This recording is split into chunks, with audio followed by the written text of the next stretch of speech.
it's more about the connection and the emotional attraction that you have and his intellect and his sense of humor. Does he make you laugh? Does your humor match? Yeah. You know, there's so many other things to look at besides money. And if he's a good man and a hard-working man with good character, he'll make money. And I totally agree with that video. Don't ever ask a man to provide something that he can't. He's either unable or unwilling to provide. And that's a big deal. Like, because I hear women saying, well, I want this. I want the house on the beach. I want a better car. I want this. Well, he's a school teacher. You're never probably going to have that kind of money. If that's what you need, you have to think about, what is it that I really want? What do I need? Because I don't know any woman that says, I just want to be in a marriage where my man makes a lot of money. He works all the time. I never see him because he's so busy making money, building his empire, and that'll bring me happiness. No, it won't. You'll feel lonely. You'll be totally alone. And who wants that? What's crackin' everybody? Money Smart Guy Matt Sapala here, hailing to you from Dallas, Texas, and in the studio with me today for episode 40 of the Seven Figure Squad podcast. Let me introduce my first guest. I'm very, very, very close to this person. Let me just give you their bio right quick. So, freshman year, sophomore year, started all 52 games as a sophomore, recorded a .247 batting average, stole six bases in 8 attempts, actually helped her team win the Big East Championship, awarded Big East Academic All-Star accolade, was inducted to her high school Hall of Fame. My wife, business partner, Sheena Sapala. Some of you are like, who is that? Hi there, everybody. He got me on the podcast. You're my softball baddie. Yes. Well, glad to be on the show for the very first time. On a podcast for the very first time. Yes, honey. Period. You know, I'm the exact opposite of you, so Yeah. don't get nervous. Oops, on I'm me. getting nervous over here. Jordan, I need some paper towels. But my other guest here today is Daniele Hage, Danny, highly experienced and inspiring co-pastor, speaker, and founder of Dynamic Traits Bring Out the Best. With over 30 years of co-pastoring alongside her husband, Steve, Danny has developed a deep understanding of how to encourage individuals to bring out the best in themselves and others. Her engaging teaching style and relatable approach have made her a sought-after speaker at conferences throughout the nation. And from what I just heard, you're going to be speaking at Saddleback Church here to a men's group. Interesting. So, Danny Hage, welcome to the podcast. Thank you so much for having me. I'm honored. Goodness honored gracious. to be here. So our connection comes from your son, Christian. Yes. Yeah. So we go back to City Church 15 years ago. 14, somewhere around the late 2000s during the recession. And so I didn't realize that they moved to Texas. And then your daughter-in-law, Danielle, reaches out to me on Facebook. Hey, you guys are in Texas. You're in Frisco. We're in South Lake. I was like, cool, very cool. So we got together and then chopped it up with your son. Where was that? Was that Gloria's? Was that Gloria's? And then we have a very good common friend too as well, Pastor John Gray. And we were just interacting together with him. So I'm glad you're here. Thank you. Thank you so much for having me. And so your IG, your Instagram is just screaming hot, you know, and I want to just get right into it. So these are some videos I would love for you to react to. Okay. So Jordan, let's do the first video. Talk about live within a man's means. A woman should never ask a man to provide more than he can provide. That's wrong. A woman should always live within the man's means. And if the man has the means, great. If he doesn't, don't ask for it. Yeah. And if you want more, work together to build it up. So the reason I brought that up is because I'm glad you confirmed it, but you were very young when you got married. Yeah.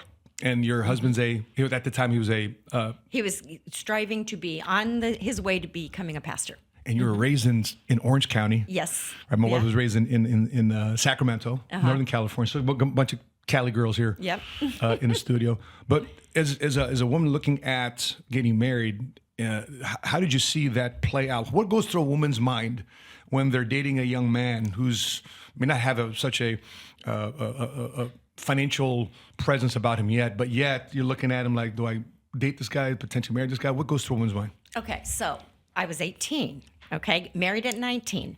To be honest, I was trying to see how I could get out of this. I don't want to get married. I'm too young.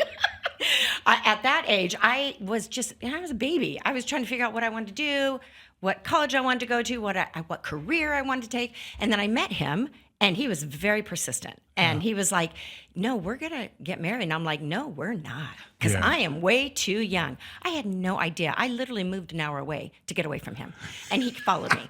He followed me. He said, well, I'm going to come visit you. I'm like, sure you will. I'm thinking, out of sight, out of mind. He'll forget all about me. He did not, which actually spoke to me. And I'm like, this man kept his word. He came and visited me every single weekend. I lived at the beach, and he wasn't a beach guy. Didn't like the beach, but he became a beach guy because he was dating me. And then it was like distance makes the heart grow fonder. So I ended up moving back where I was living, and which was close to him. And he just said, we're going to end up married. And he told me he wanted nothing to do with me when he first met me. And then 18 months later, we were married because he said I was a distraction. He was going to be in the ministry, didn't want any distractions, but he couldn't help himself. I mean, come on, can you blame him? Well, what were you aspiring to do? What were you looking to do? I didn't know. I was just starting college, and I was going in undeclared because I did not know. I liked psychology. I thought I might go into the medical field. I didn't know. I was talking to the college counselors. I'm like, I don't know what I want to do. I think deep down inside, I wanted to be married and be a mom, but I would not dare say that because I came from a divorced home, and my mom was always saying, you need to have something to fall back on. You need to get your education. You need to have your job. You need to have something to fall back on just in case. Don't depend on a man. Exactly. Do not depend on a man. And that little recording was with me for a long time. And so I'm like, I can't get married. I have to get my degree and I have to get my education, although I didn't know at that time what it was. And then I'd just become a new Christian. I was brand new to that. So I started going to church with him and started learning about the things of God. And it completely changed my outlook on my life, where I thought I won't be married till I'm 30. I'm going to have a career. I'm going to be my own woman. And then at 19 years old, I find myself getting married. And I'm like, this was not the plan. This was not the plan. But as I began to learn about the things of God and, really what marriage is about and that commitment and that covenant, I thought, okay, I like this. And I really did have a transformation spiritually. But did you put pressure on your then husband? Because he's a pastor. I mean, pastors don't make money. And he wasn't even a pastor at that time. He was a volunteer in the youth ministry. He made nothing. I mean, he had his own job. He was stocking shelves at like a grocery store. Like an Albertsons or something? And or Vons? Alpha Beta. At that time, there was an Alpha Beta, and he worked the midnight shift. Wow. Yeah. And he made good money at that time in the, early 80s for a guy his age. He made really good money, but he gave all his money to the church. So he had a broken down car. He didn't have clothes. He just, he lived on his own. And I honestly, at that point, I never thought about money. Yeah. I never thought about money. It just wasn't even in my wheelhouse. But he was very confident about where he was headed. He knew he wanted to be in the ministry. He said, that's going to make you a pastor's wife. And I was like, what does she do? I was raised Catholic. I didn't know. What does that mean? What is I didn't even know, what's the ministry? That was so foreign to me. And he said, don't worry. And I kept on with my education. I kept going to school. He said, don't worry, you'll pick it up. And I'm like, well, don't I have to go to Bible college? Or I don't know anything. I know nothing. Yeah. And he said, no, don't worry. Just hang in there with me. I'm like, okay. And it's been a wild ride. It has been a wild ride. I feel like, too, with women today, it's like the smart women will say and look at qualities like, oh, you have a good job and what kind of money do you make and what kind of car do you drive? Yeah. But a wise woman will look at the other qualities that are more long-term happiness, which is, I would love it when he always kept his word. Yeah, that's huge. And then huge. he's very clear on where they're going. I think that's an endearing quality that women are naturally attracted to when a man is so clear. Yes, a man with a plan is very sexy. It is very attractive. And then, but it's all behind 90s R&B. He would do that too, but very sure of himself. Yeah. So I never had to worry about an insecure man. He was very secure in who he was. Right. He's like, I'm not where I ideally want to be in life, but I know where I'm going. Right. And you feel this luckiness that I'm choosing you to take on this ride. Yeah. And that to me is the wise way to look at the qualities of it. Right. But nowadays it's just different. It is different these days. Like we didn't talk about money back then. It wasn't a big deal. And he never was in Orange County, California, it wasn't a big deal. It was at that time. Wow. So we got married in 1980. And again, maybe I was just too young to even think about it. And my dad was very wealthy, very successful. And he had a house at the beach. And so I was around, success and wealth, but I don't think I clued into what it was all about. And he even said, like, my husband never went for money. Like, he did become very successful because he became a really good speaker and traveled, had a itinerant He was ministry. more after purpose than Yes. anything else. Yeah. And he was, he's funny. He's got a good word in him. And so years after, when we had our babies, 4 months into marriage, we weren't going to have children for 5 years because we were so young. 4 months into it, I'm pregnant, and this wasn't the plan either. Is that Christian? That's Christian. That's Christian. Yes. And so it's like we were little kids raising kids, and we just got blessed enough to buy his parents' house. And I think I wasn't working because I waitressed, and then he said you can quit because I was pregnant, and then I didn't work at all, and so we lived on his salary. He became a youth pastor and a youth pastor's salary for years. And we had 3 kids, and we made no money. But that was not important to me. I literally fell in love with him because of the way he loved me. That is it. The way he loved me so well, it just, so true. I couldn't say no. It's like, I loved how he made me feel, and What do you say to the men who feel very inadequate for women? Because women today have a lot of options. yeah, they do. I mean, you can put up an Instagram profile and then you got 20 men instantly. And you may not, for example, a man has to be a 15 on a scale of 1 to 10 to get any inbound messages. Yeah. A woman, listen, I'm just going to say, women have to be a 7, 8, show a little, you know what? And she's getting a bunch of inbound messages. So she's got a lot of options. Yeah. So a lot of men are frustrated because they're thinking about dating this girl, but she's also got another guy in the messages too as well. So what's different today with women and how they're thinking about that? Well, I would tell women, don't marry for money. Marry for love. Marry because of his character. Marry because you have similar values. Like, that's where you connect with people. It's not you don't connect at money. You connect at values. You connect at beliefs. You connect at personality styles. Yeah. Like, what do you have in common? Because you can meet a guy who makes great money, but he's an idiot. He's a jerk, and he's going to treat you like a jerk treats a woman. You're not going to be happy. You could have all the money in the world. That's not going to make you happy. So it's more about the connection and the emotional attraction that you have, and his intellect and his sense of humor. Does he make you laugh? Does your humor match? Yeah. There's so many other things to look at besides money. And if he's a good man and a hardworking man with good character, he'll make money. And I totally agree with that video. Don't ever ask a man to provide something that he can't. He's either unable or unwilling to provide.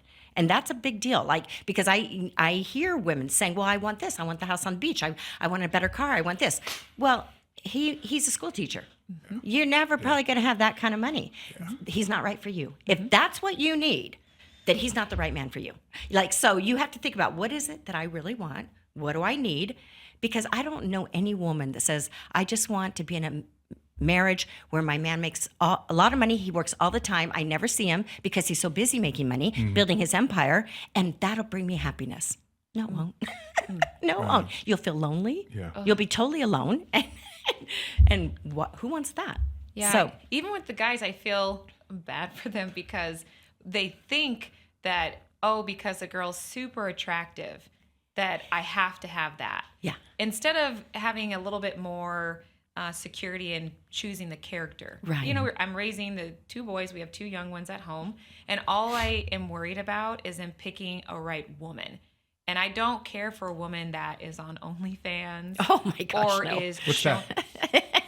you know who it is. You just play dumb. You just keep Yes. playing dumb over there. Good Is it this job. app? Yes. But men should be looking at different qualities today. It's like, what can the woman bring to the table in terms of her character, her morals, her values, and principles? Right. Because who you choose to build a family with will Right. either make you really happy or will make you completely miserable. Right. And so the looks will wear off. I'm not saying don't have chemistry or don't be attracted to them, but that can't be the quality that you're Right. looking for. Can I tell you a quick story? Yeah. Because it was a breaking moment, like a pivotal moment between our relationship. Okay. So I had made a lot of money, and then I made a bad decision, and I lost a lot of money. And I felt so inadequate about where I was as a man, as a father. And then I run into her. And I'm probably at the lowest financial business I've been in a long time. And we hit it off. We're getting, this is getting some major traction here. And okay, she's got to know about my stuff. Because if she doesn't, I feel bad that, if she finds out that she's eventually going to break up. So I bring her to a Italian restaurant.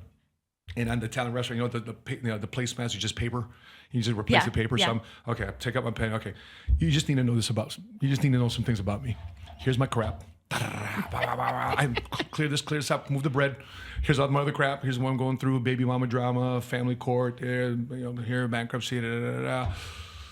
Oh boy. I'm like, I put it out there. I'm like, okay, so that's the stuff I'm going through right now. Thinking that she's gonna say bye-bye. You know what she says? Is that it? That's all you got? I'm like, I know. I was thinking there's something deeper. Did you kill somebody? Did you? Are you a murderer? What deep dark secret do you have? Yes. so you say there's a chance. Well, that's like what you talked about. What I saw in him, he would open my door. Like he would treated you like a lady. But you said something really profound. The way he loved me. Yeah. Women, I love loyalty. I wanted a man that was very clear. I was the one you wanted to be with for the rest of your life. Right. I've never felt that from any other person I've dated.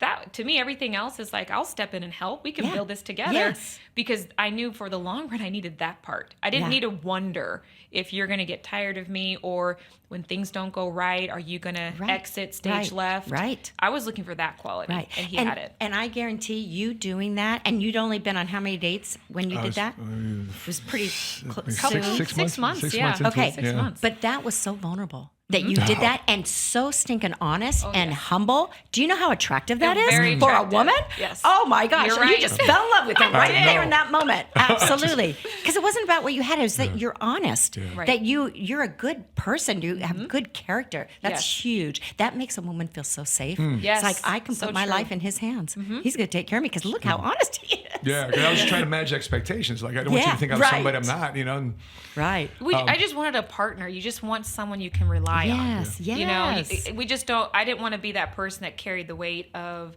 providing and family. I'm like, I wanted a leader. Yes. I don't know why women don't Me want too. that, but I want a leader. I don't get it either. Yes. I don't get it either. My husband is the leader. He is the masculine energy, and I that's what I wanted. That's I'm what I went attracted to for. that.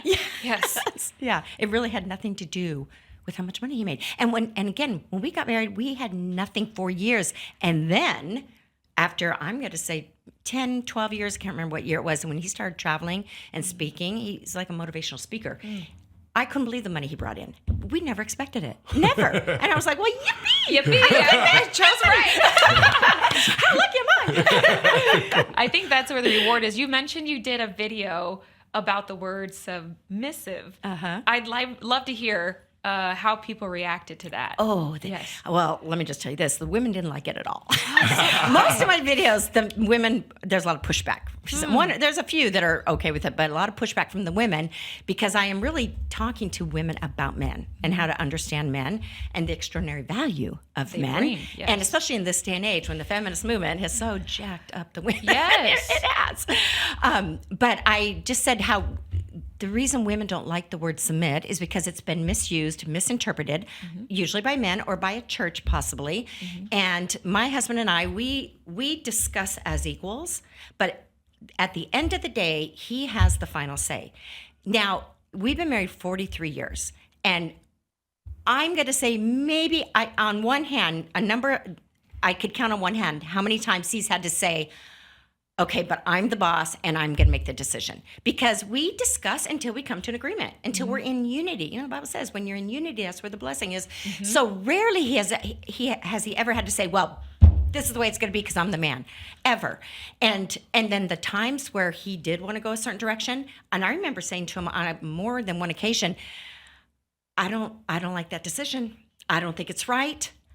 I don't trust you right now, but I do trust the God in you. So, I'm going to go with that because I'm trusting that you're listening to God, even though, and every time I would say that, before he made the decision, he'd come back and go, okay, tell me one more time what you think. Because I put all the weight of responsibility on him, like, I'm following you. You better do it right. Right. But there were times when he didn't. And he had, even today, he'll say, you know what? And most of the times where I was like, no, this is the way, he goes, I had to come back and apologize and say, I should have listened to you. And I didn't lord it over him. I was just like, okay, lesson learned. Lesson learned. You know, wives have a perspective. Yeah. Women have a perspective. Discernment, yeah. And you'll get for sure.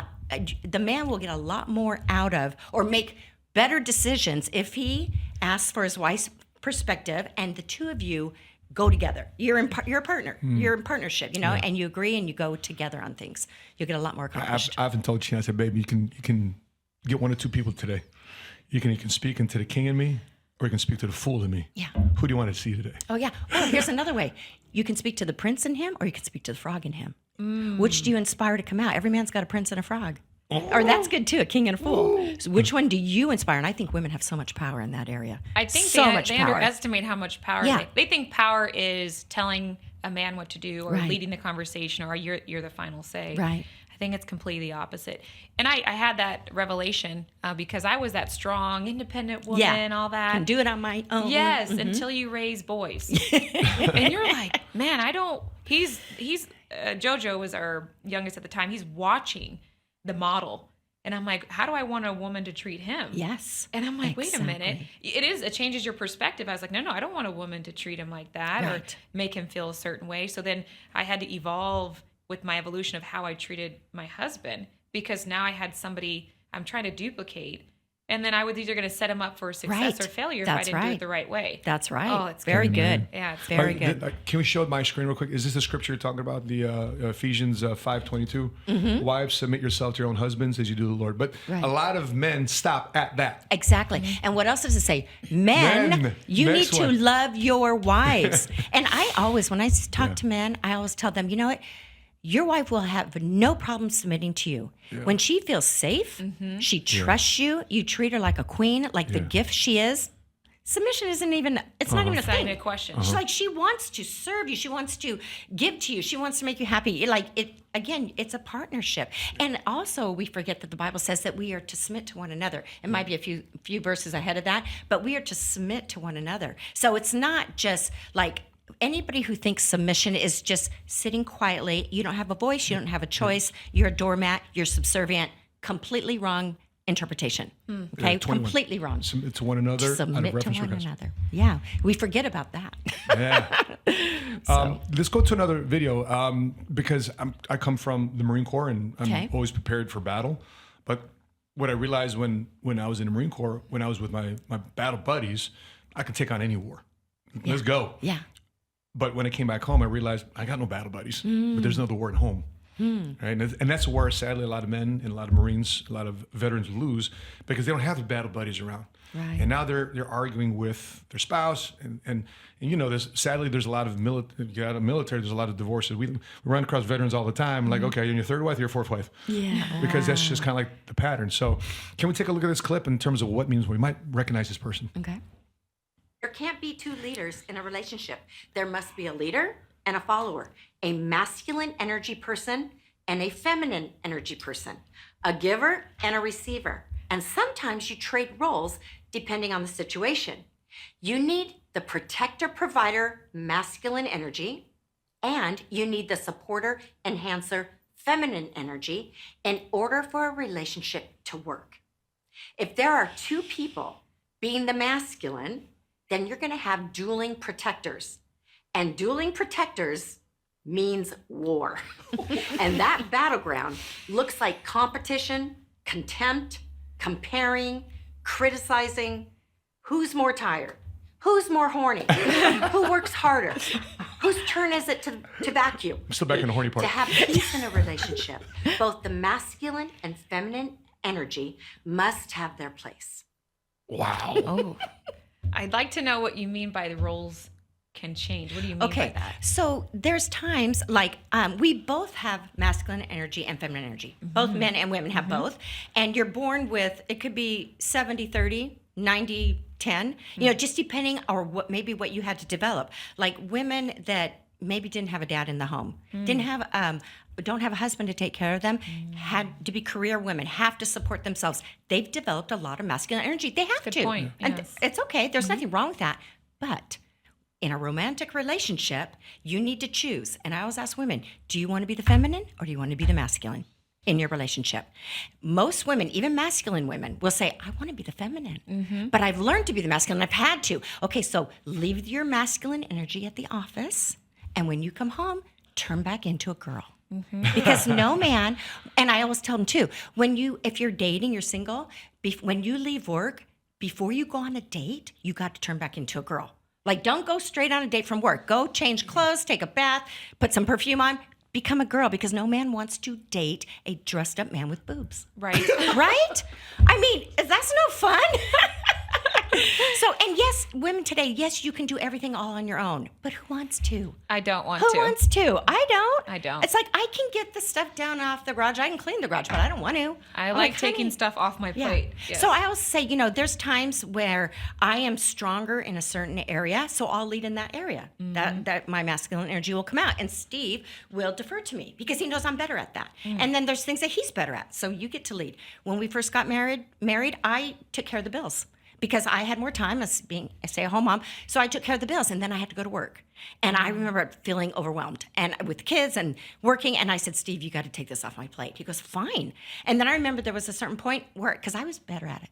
I was better at balancing the checkbook. Yes. He never balanced a checkbook in his life. So then he took over the bills, and I said, do you know what? And he did it for a few years. And I said, I can take it back now. I'm ready. And he goes, no. He goes, no, I got this. And I'm like, okay, fine. But he really believes for him, the masculine needs to take care of the bills. But I always say, who's ever better at it? Who's ever stronger in that area? When it came to home stuff and kids, that was my deal. I was stronger in that. He went out to work. I stayed home. So it just depends on, you both bring your strengths to the table. What are your strengths, and what are you better at? Then you take the lead. And for a man who's not as good at a certain thing, why not let you take the lead? It doesn't make him weak, doesn't make him less than, doesn't make him less of a man. He's a smart man. She's really good at this stuff, so she's going to do that. Whatever it is. I see so many couples, like, they'll butt heads, and neither side wants to budge because they're only looking at their own perspective. Right. The woman will always be, I don't feel loved, I don't feel appreciated, you're not acknowledging the things that I do. The man will say, I don't feel respected, and you're not doing things that I expect of, like, a wife. How do you get people to stop looking at their perspective and putting each other's perspective first? It's called humility, number one. Wow. Humbling yourself. You're not always right. And I'll say 3 words that can save your marriage: maybe you're right. Because people are so hell-bent on being right. They're so committed to being right. Well, maybe you're not. Could it possibly be that you're not? And I think, and the women aren't going to like this, okay? But if you want to be the feminine, and you want him to be the masculine, the more feminine you are, the more masculine he can be. If you want to be the feminine energy female, there's going to be times where you have to zip it. Close your mouth. Even if you feel like his decision is inadequate, or maybe you're better at something, or you're smarter, you just have to smile and let him fail. If That's he's the going to hardest fall, thing to do for the women. It is hard. Yeah. That's why I said to my husband more than once, I don't trust this. But I'm trusting God, because ultimately he's our protector, provider, right? But right now, I don't think you're going down the wrong road. And we've had some major losses because of decisions that he's made, probably listening to the wrong voices. You didn't go and say, I told you so. Like, how did you handle it? I would never. You know why? You asking for a friend? No, not at all. Not at all. I am asking for a friend. Yes. And when he has realized, he can just look at me, and I know he's thinking, I know that you know. So you don't just say that it. I was right. But because I respect him and because I love him, I would never be like, this is your fault, or you blew it. I would never talk that way to my husband. That's mean. Yeah. That's cruel. Yeah. He knows. Are you kidding? Yeah. For a man to lose like money and houses and cars, oh my gosh. And we went through that whole bankruptcy thing too. Yeah. And he doesn't like to talk about it. He's going to die when I just said that. But we did. Yeah. And that was horrible for him. It wasn't as bad for me because I wasn't about the money. We got each other. We got our health. Our kids are good. I don't care. I can live anywhere. We can live in an apartment, and we did at one point. I said, I'll follow you anywhere because I trust you. I love you. You're going to make mistakes. I'm going to make mistakes. It's just part of life. It's part of being human. Yeah. Not everybody does everything right. So true. I love it. Speaking of what a masculine energy, here's another one about what a masculine man is attracted to. Let's take a look at the clip. A masculine man will never be attracted to a controlling, critical woman. The masculine needs to feel respected and appreciated for his strength, but a controlling woman robs him of that. He needs a partner to be his equal, not a mother who treats him like a child. Constant criticism will chip away at the intimacy and the connection in the relationship because her hostility puts him in defense mode. If she's controlling how much freedom he has, it will result in a lack of love, respect, and trust, all of which are essential for the masculine to stay true to his God-given purpose to protect and provide for the feminine. No wonder your Instagram is blowing up. What do you think about that? It's 100%. Yeah. I love it. When and I've noticed my wife switched. I can tell she's testing. She's always testing how she approaches me. Yeah. Because before we got together, I was a single dad of 3 kids, and I had custody of the kids for 14 years. You remember that, Danielle? My kids coming to the church, and so I was just a single dad. I was just doing my thing and bus and train.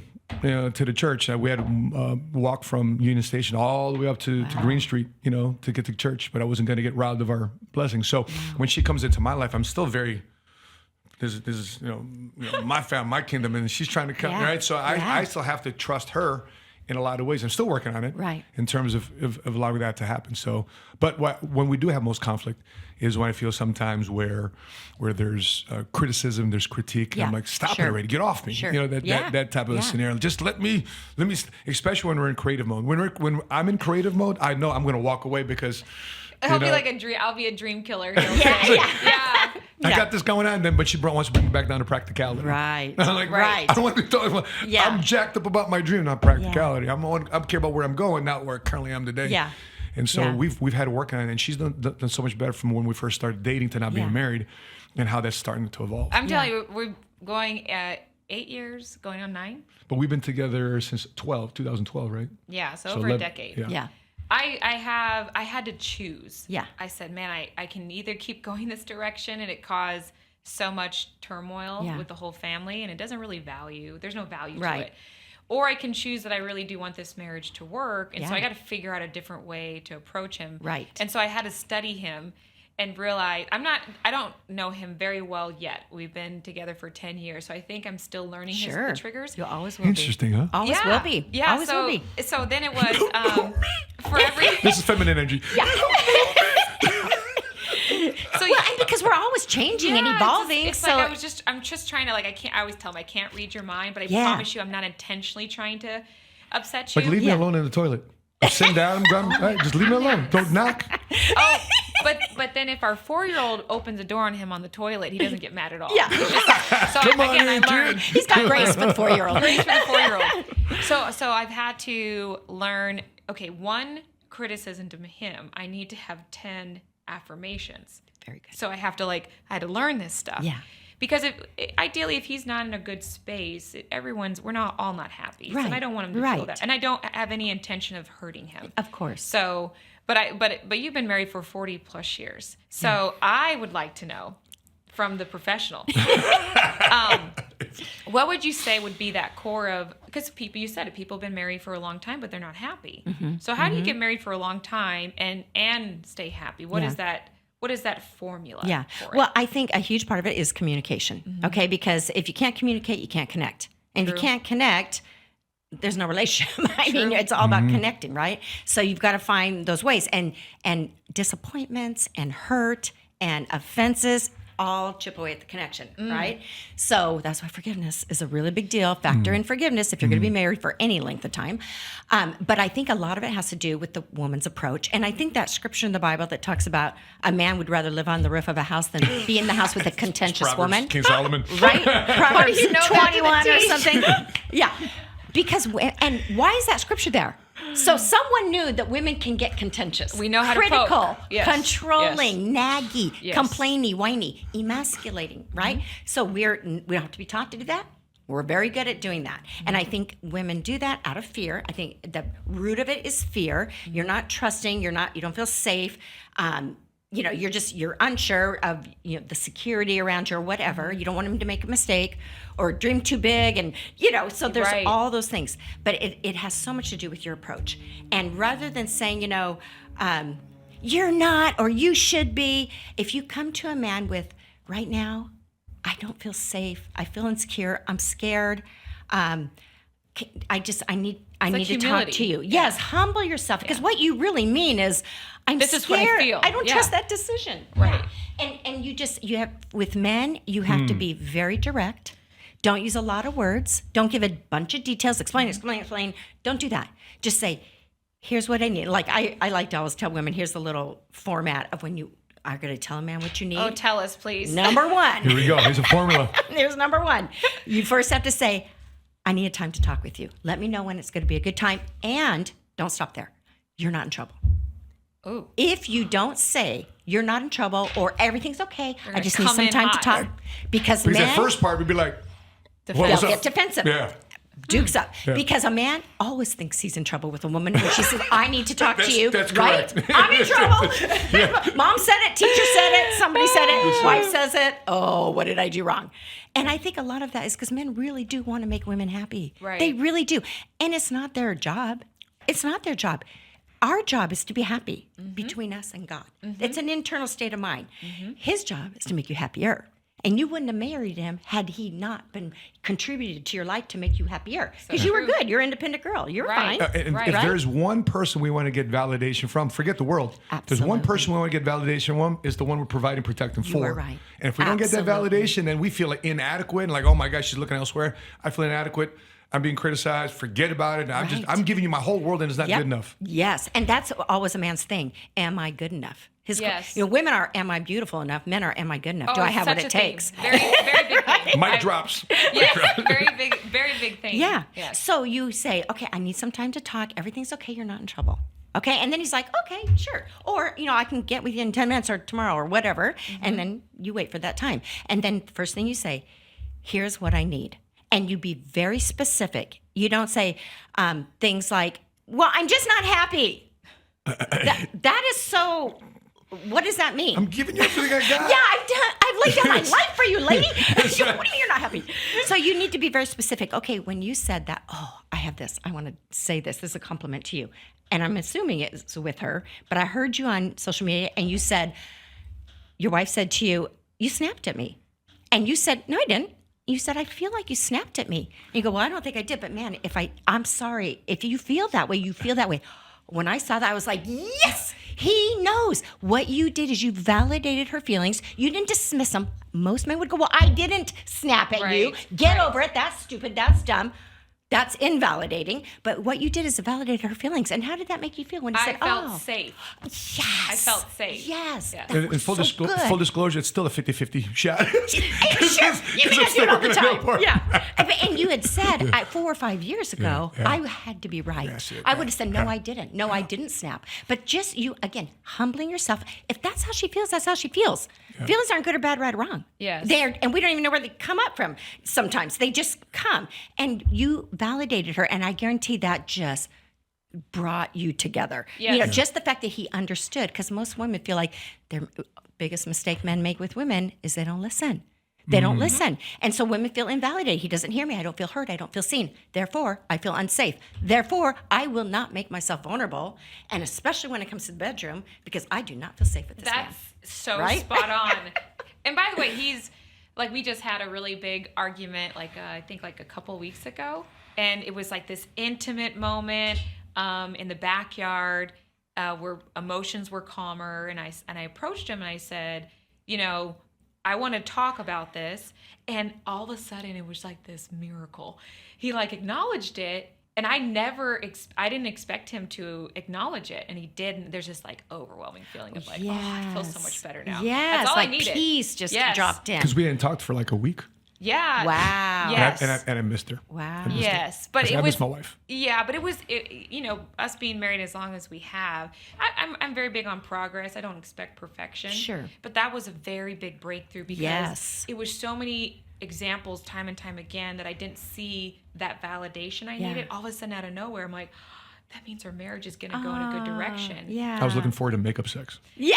Exactly. That's the best part. That's the best part. That's a real thing. Yeah. That is a real thing. You know, speaking of making Last sex. 30 seconds. That's all we need. Oh yes, Steve, I remember times where we would get so heated, and we were bucking, and we could not come to a resolve. But what we have learned over the years is stay in it. Stay in it. Stay in it. Even though you want to kill him, unless it escalates and you don't want to get violent. Right. Which we never have. But we just could not see eye to eye. And then because we stayed in it, I can't even tell you what turned. Something turned, and all of a sudden, and I don't know if it was a spiritual thing or what, but it's like all of a sudden we both just kind of backed off, backed down, or he said, "Okay, I get it," or I said, "Okay, now I understand something." Yeah. And his immediate reaction was, "Let's get in the house. Let's go have sex." And I was like, "Are Christian, you it's your kidding?" dad. It's your dad. It's your pops. Make He's sex here. is a He's real here. thing. And I was like, "Okay, I still need a little time. I'm still coming down from that very heated conversation." But it's amazing how the men just get right back into oh, it. they It's do. like- it's Yeah, a- they don't miss a beat. But there's, if we can show my screen, there's that scripture in Proverbs 21, verse 9. Better to live on a corner, not on even a There you roof, go. on the corner of a roof, facing danger. I'm just paraphrasing there, right? Then share a house with a quarrelsome wife. Yeah. And there again, that doesn't mean you can never disagree or have your own opinion Right. about things, but you've got to stay in the discussion respectfully. Right. Like I know couples, they call each other the most horrible names that it shocks me. Christian couples. And I'm like, we've been married 43 years, we fight, but he has never, ever used that word. Ever. It's like, there is a mutual respect there. Even though we're fighting, we disagree, I will never disrespect you like that or treat you as low level like that. Why does it blows get that? my Why mind. does it get that? Like this, like when you use those words, like destroying. You're like, why do you get to that point where it's just nasty words? Why do you get to that point? Yeah. What causes that? Well, what I think, this is my opinion, if men get to that point, they're scared of the woman. They feel powerless. Because, and I'd like to say this word, I don't know if I can say it. Okay, let's, the C word. The C word. Charlie, I got you. Yeah. You know what I'm talking Yes. about? Yes. Like, I got you. I've heard about men calling their wives that. And what I tell the woman, I go, that has nothing to do with you. What he's doing is saying, I'm powerless around you. I don't feel like a man around you. So he's got to pull out all the guns and bring her down. I said, it's not personal to you. Don't just brush that off. That means he feels like you are stronger and more powerful than him. So what does a woman do in that moment? Or is it more the man that has to do it? Well, when my husband has gotten hot, and it's funny because he says this. I mean, he'll preach about it. The times when he gets going, and I don't like where it's going, I've said things like this. You know what? I'm going to go. I'm coming back. But right now I'm going to go because what's going on with you has nothing to do with me. You need to go have a talk with your Lord and Savior. I'll come back, but I am not going to stand here and listen to this. Like, I don't like how you're talking to me. It's not working. Goodbye. And for him, he was like stunned. He said that so like jolted him into, oh my gosh, like, because we take personal so many things that people say that aren't personal. And I'm not easily offended. I don't take very much personal at all. And what he was dealing with, I was like, this is so not even about me. Goodbye. Because I don't have to sit here and listen to it. And when you calm down and you can talk to me as a woman, as your wife, I'll be back. Yeah. And he was like, okay, don't go. Yeah.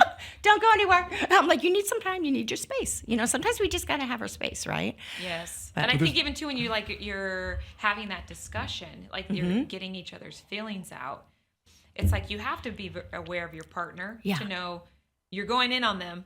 Like, don't tell them 500 things that you want to fix. Right. Kind of layer this in there. Yeah. But sometimes women will just go full on attack. And then they'll bring out everything in the past that they were fighting about 6 months ago, a year ago, and that's not fair. No, but it's women not. don't fight fair. You know, they fight. We have a good memory, and it's not sometimes. Yeah. It's like they bring everything up, and it's like you got to focus on the problem at the moment, not everything else, because there's always going to be situations and always problems. So you focus on that. And again, when you're in a good place, and you have to get yourself in a good place where you've humbled yourselves, and you just say, okay. I always tell men, when a woman gets whiny, naggy, critical, this is what you need to do. Sit her down and go, okay, honey, what's scaring you right now?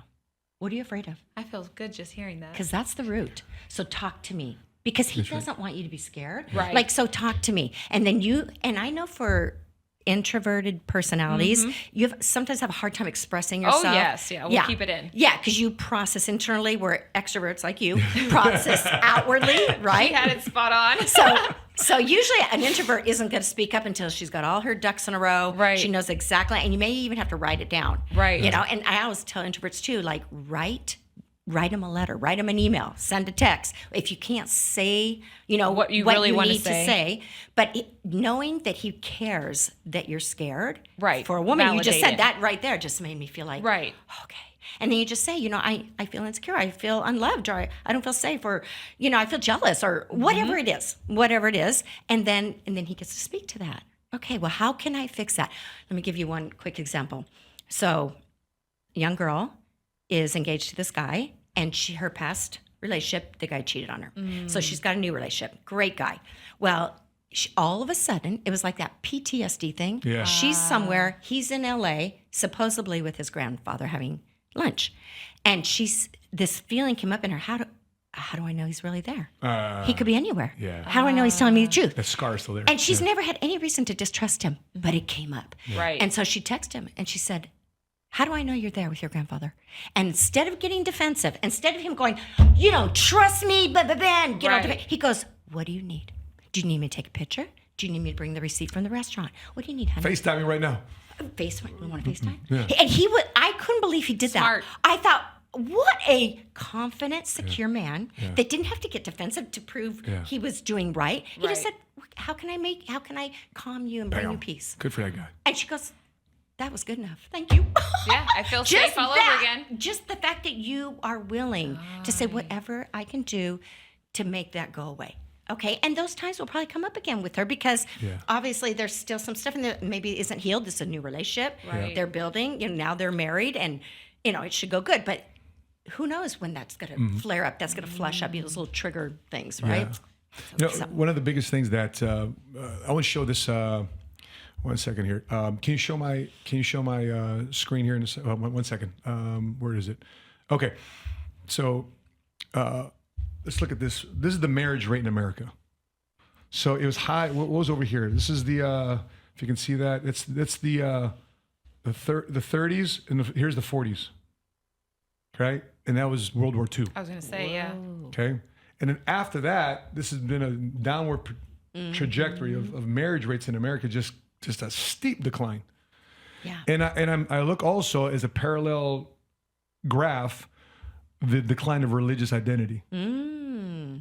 So more people are not understanding their faith. They're wrapping their minds around the faith. So I see that as a going correlation, together, hand in right? hand. So if you remove God from the relationship, well, no wonder people don't want to get married. Right. So then you run across a lot of the issues that we're running into today. And because they want to do it themselves. They don't think they need God to do it. I'm going to do me. Yeah, I'm I'll gonna do it my me. way. Yeah, right. I'm going to do it my way. Well, Yeah. good luck with that. Right. See, how's that working? And apparently it's not working. Apparently it's not working. And it's given birth now to a generation, which you just said earlier. It's given birth to multiple generations of kids that don't have a male role model or female role model. Can we take a look at that clip with Steve Harvey? This young man came on the Steve Harvey show, and this is what he told him.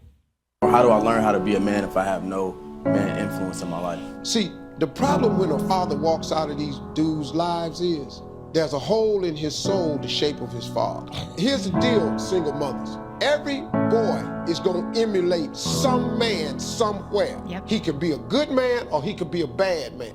You got to hair up and get a good man in front of him. You don't have to be the one you date. I ain't saying you got to go out and find a man that becomes his daddy and all this here. You just got to help get a young man pointed in his direction. And all you need is somebody older. Where you live? South Central. Who lives here in LA? Who gonna mention him? Yep. You got my number. Yep.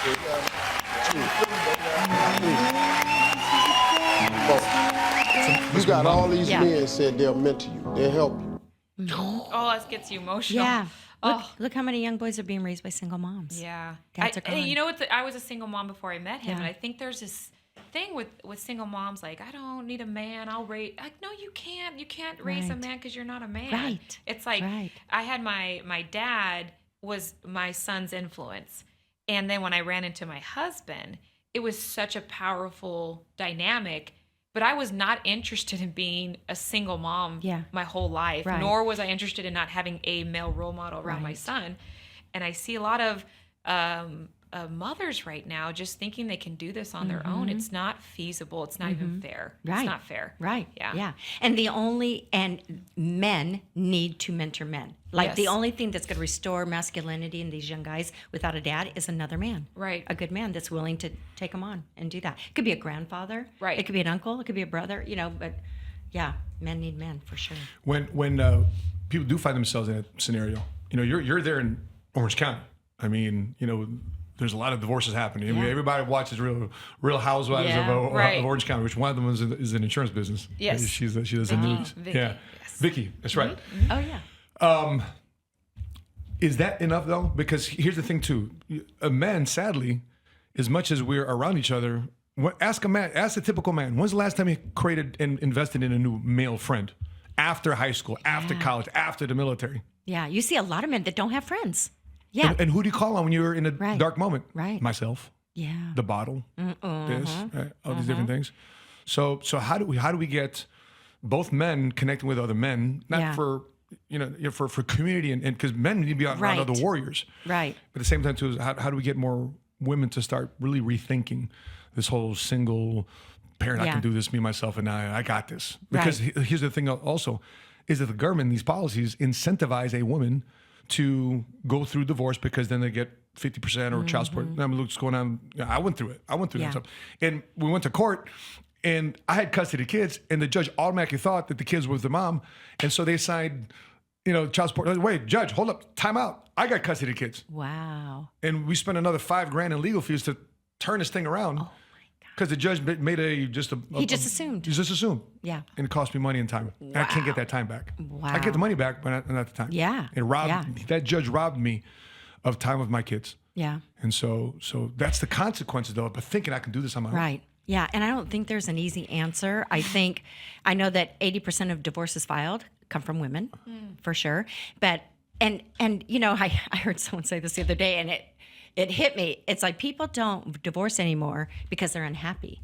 They just think they could be happier somewhere else. So they divorce because I'm not unhappy, but I could be happier with that guy. Like the grass is greener on the other side. You still have to take care of that lawn too. Yeah. Like you have to take care of your grass. You have to water it. You have to till it. You have to develop it. And so it's like, I always tell people, okay, so you don't like this guy or you don't like this woman. Guess what? The next relationship, they're going to have their issues. Right. You're just trading one set of issues for another set of issues. Right. Yeah. But you're still who you are. So you've got to learn how to get along with the person that you picked.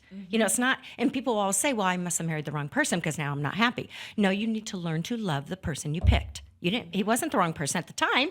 You would never have married him. You married him because you thought this is the right person. Yeah. And you grow best in a committed relationship. Right. We all need to grow. All of us, there's room for all of us to keep growing. Even my husband and I, after 43 years, people say, how have you done it? And we always say, well, number one, we give each other our freedom. Yeah. Like we feel very free in our relationship. Like, years later, like we skied together. We did everything together. He doesn't want to ski anymore. I'm not ready to hang up my skis. But I'm still going to ski. So I found a group of women, my friends, who all love to ski, and we do 3 or 4 ski trips a year. He's like, go. I love that you're having fun. Just don't make me go. You go. I'll be in the lodge with the brewski. And he's done that. He's come up with me to ski, and he'll go to, hang out, find a library or, I don't know, a museum or something, get a massage while I'm skiing. But he doesn't try to keep me from doing the things I love just because he doesn't want to do them anymore. And, I let him, he travels all the time. We just give each other our space, and we do trust each other. Now, could he let me down or disappoint me? Can I let him down? Of course. There's going to be those times. But that's why you don't put all your eggs in one basket. Right. Ultimately, my husband is not my source of happiness or provision or protection. Ultimately. In the natural, yes. Right. But ultimately, my Savior is my source. Amen. So if I look to my husband and put him on the throne of my heart where Jesus is supposed to be, we're going to have problems because he's imperfect. Yeah. He's an imperfect, fallible human being, as am I. Amen. So we got to give each other some slack. Yeah. I got one last question. Okay. By the way, I wish I had another 2-3 hours with you. But one last question before you go. We coach a lot of people in business. We're in business together with couples, and we attract a lot of couples to our business, in whether it be clients or people that want to partner together with in business. So what advice would you give us as we coach other couples, as we mentor other couples, as we potentially consider the ministry role to other couples of us working together in business? What kind of guidance would you give us, and many others also in the same capacity? Yeah. Well, I think it can be hard. It can be a challenge for husbands and wives to work together closely. I know it was for Steve and I when we started our church. We were great when he was traveling. We didn't have a church, and we started a church. It was like, no, it should be done this way. No, it should be done this way. And I had to go, okay, he's the boss. He's the leader. And I have to admit, we had some of our major fallouts right after we started our church. Wow. We did, yeah. But I would say, again, keep that respect. Who's the leader? And keep that in check. The areas that she's stronger in business, wherever that might be. Yeah, let her fly. Let her lead. Where he's stronger, let him lead. I guess you have to keep that mutual respect. And when you disagree at home, not in front of your clients. Yes. You know, it's like kids. You don't fight in front of the kids, right? But even if you do fight in front of the kids, just let them see that you resolved it. That's healthy too. But you know, just always have his back, and you have hers too. You don't talk about each other negatively behind each other's back to your clients ever. Right. Yeah. You just always lift each other up. I love it. And a lot of prayer. Yeah, Lot of I prayer. agree with that. Prayer. We were in a branding meeting, coaching meeting one time, and he asked her, I don't know what he asked her, but what do you see as the number one area of your brand? And she goes, whatever that brand is, I need to protect them. I looked at her like, damn, excuse me. I thought it was we're about this, we're about that. Yeah. And she goes, I just need to protect my Good husband. answer. I said, Yes. check that out. So Yes. where can people find more information, follow your work? It's amazing. You know, I just started a podcast on YouTube. We're on YouTube, Instagram, and wherever you listen to your podcast. We're 6 months into it. We release a new podcast every week, once a week on Wednesdays. What's it called? It's called Daniele Hage Podcast. Love it. You gotcha. And so make sure we put all the links here at the bottom of the description. Make sure you follow Daniele Hage podcast, and the links will be in the description below. But I just appreciate the time you came out from California to do this. It was fun. I want to let you know that your son has been a great inspiration and a great connection. You know, he's out there with a lot of folks, and just to have that connection back and forth from where we were in Chicago to now here in Texas. Good to have the connection. I'm glad that they introduced me to you. Yeah, thank you. So great meeting both of you. So great. I'm sure we'll do something again. For sure. That being said, guys, if you have been watching this live or you've been watching this, please put your comments in. You agree with us? We don't agree with us? We want to know, what type of feedback do you have for myself, my wife, for Danny Hage here? What do you have to say? Please put in the comment section below. If you haven't done so already, make sure you subscribe, hit notifications to be alerted the next time we upload our next episode. That being said, from Dallas, Texas, I'm your Money Smart guy. And until we meet again, continue to live smart, continue to love smart, and be money smart today. God bless you. Bye-bye.